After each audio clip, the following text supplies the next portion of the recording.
அனைவருக்கும் வணக்கம். சிவகாசியிலிருந்து பெயரில் ஜோதிடர் அமுதன் என்ற பாண்டி. வருகிற பிப்ரவரி 17 மார்ச் 17 நடக்கக்கூடிய ஒரு நிகழ்வை பற்றி நம்ம பார்க்க போகிறோம்.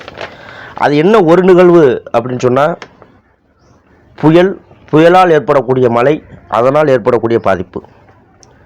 இப்போ இந்த இதில் பார்த்தீங்கன்னா, குஜராத், தமிழ்நாடு, ஆந்திரா, தூத்துக்குடி, ராமநாதபுரம் இந்த பகுதிகளில் அந்த மழையினுடைய தாக்கத்தை நம்ம பார்க்கலாம். அப்போ பிப்ரவரி 17 மார்ச் 17 வங்கக்கடலில் இந்த மாதிரி புயல்கள் ஏற்படக்கூடிய கடற்கரையில் புயல் ஏற்படக்கூடிய வாய்ப்புகள் உண்டு.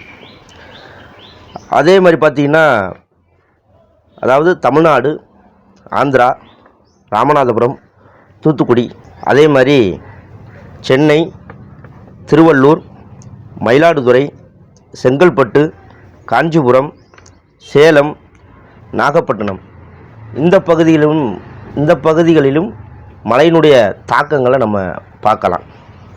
புயலால் ஏற்படக்கூடிய அந்த மழையின் தாக்கங்களை பார்க்கலாம். அதே வரிசையில் தான் ஒடிசாவும் வருது. ஒடிசா, உத்தரப்பிரதேசம் இந்த 2 பகுதியுமே அதில் தான் வருது. அப்போ கடலோர பகுதிகளில் இந்த பிப்ரவரி 17 மார்ச் 17 புயல் ஒன்று உருவாகும்.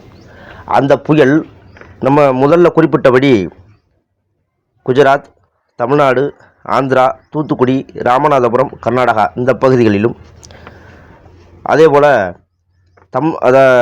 சென்னை, திருவள்ளூர், மயிலாடுதுறை, செங்கல்பட்டு, காஞ்சிபுரம், சேலம், கடலூர், நாகப்பட்டினம் இந்த பகுதிகளிலும் அந்த மழையினுடைய தாக்கங்களை நம்ம பார்க்கலாம்.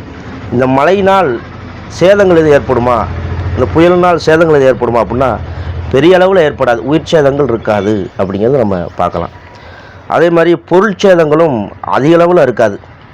பெரும்பாலும் பொருட்செலவும் உயிர் செலவும் தவிர்க்கிற வண்ணமாக தான் இந்த புயல் உருவாகும். இதோடு அடுத்த காணொளியில் நம்ம பார்க்கலாம். நன்றி, வணக்கம்.